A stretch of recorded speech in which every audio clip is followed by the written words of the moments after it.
हरे कृष्णा, सभी को सादर प्रणाम।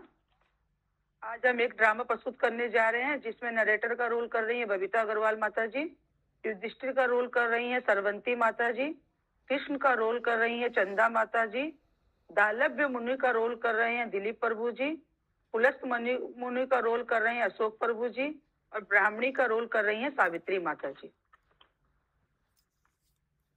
आज हम छठ एकादशी के महत्व के बारे में जानेंगे। भगवान श्री कृष्ण चैतन्य महाप्रभु कहते हैं, एकादशी का पालन करना भक्ति में सेवा का एक अंग है।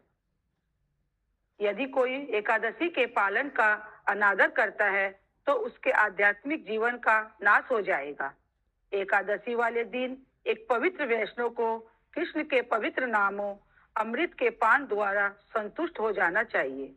आज हम श्रवण करते हैं भविष्य उत्तर पुराण से छठ तिला एकादशी की सुंदर पौराणिक कथा। एक समय युधिष्ठिर महाराज ने श्री कृष्ण से पूछा,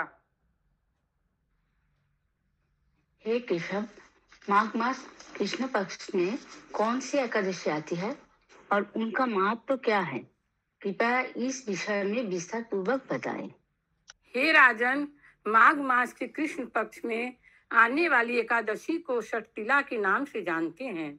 सभी पापों का नाश करने वाली इस एकादशी की कथा वास्तव में पुलस्त मुनि ने दालभ्य मुनि से कही थी। मैं उसी का पूर्ण उच्चारण आपके समक्ष करता हूँ, कृपया ध्यान पूर्वक सुने। दालभ्य मुनि ने अति विद्वान पुलस्त मुनि से कहा, हे मुनिवर, मृत्यु लोक का प्रत्येक प्राणी पाप की प्रवृत्ति में संलग्न है। उसे नरक की यातना से बचाने के क्या उपाय है? कृपया वर्णन करें, बताएं।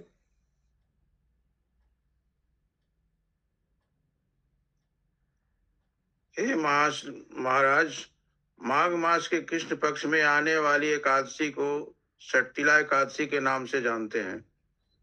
इस समय मनुष्य को स्नान करके इंद्रियों को संयम में रखकर एकादशी व्रत का पालन करना चाहिए।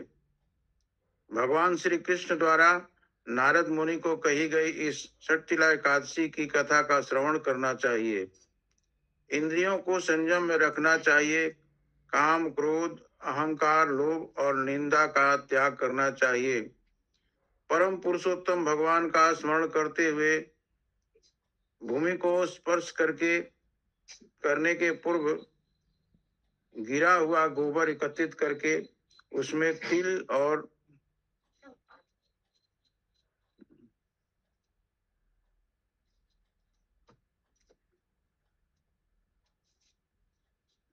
कपास मिलाकर 108 पिंड बनाने चाहिए। माघ मास में आद्रा नक्षत्र आते हैं कृष्ण पक्ष की इस एकादशी का व्रत धारण करें। अपराध को क्षमा के लिए कृष्ण का नाम का जप करना चाहिए। तिल का दान करें, तिल का सेवन करें, तिल से स्नान करना चाहिए, तिल डाला हुआ जल पीना चाहिए, तिल का हवन करना चाहिए, तिल का उपटन लगाना चाहिए। यह 6 विशेष कार्य करने का महत्व है। तिल से जुड़े इन 6 कार्य को करने के कारण ही इस एकादशी को छठ तिला एकादशी के नाम से जाना जाता है। इस एकादशी के विषय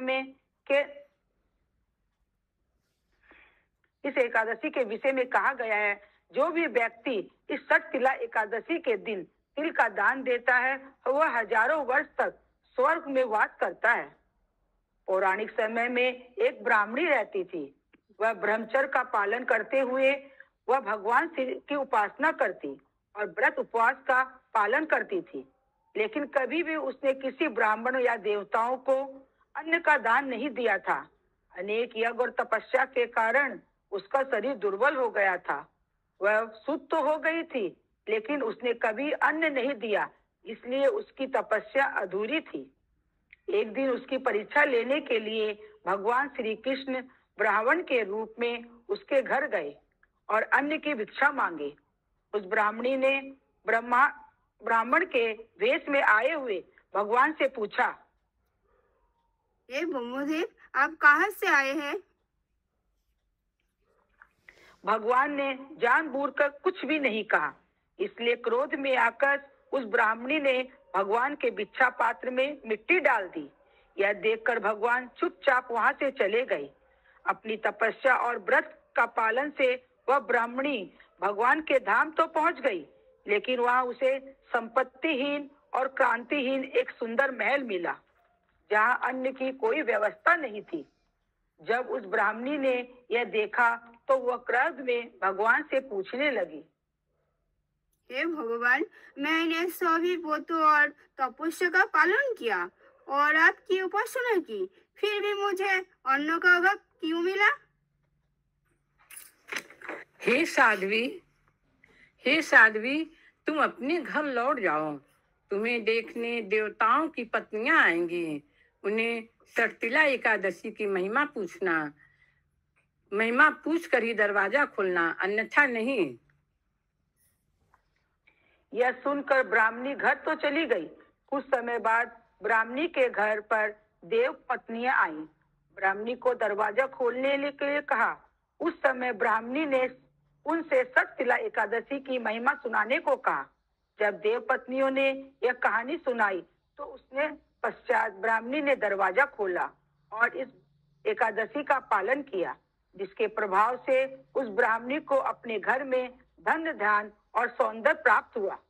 इस प्रकार पुलस्त मुनि ने कथा के अंत में कहा, जो भी व्यक्ति इस अद्भुत षटतिला एकादशी को श्रद्धा पूर्वक पालन करता है, दान, यज्ञ और तिल के सेवन से व्यक्ति पूर्व जन्म के समस्त पापों से मुक्त हो जाता है और जीवन के अंत में आध्यात्मिक लोक को प्राप्त करता है।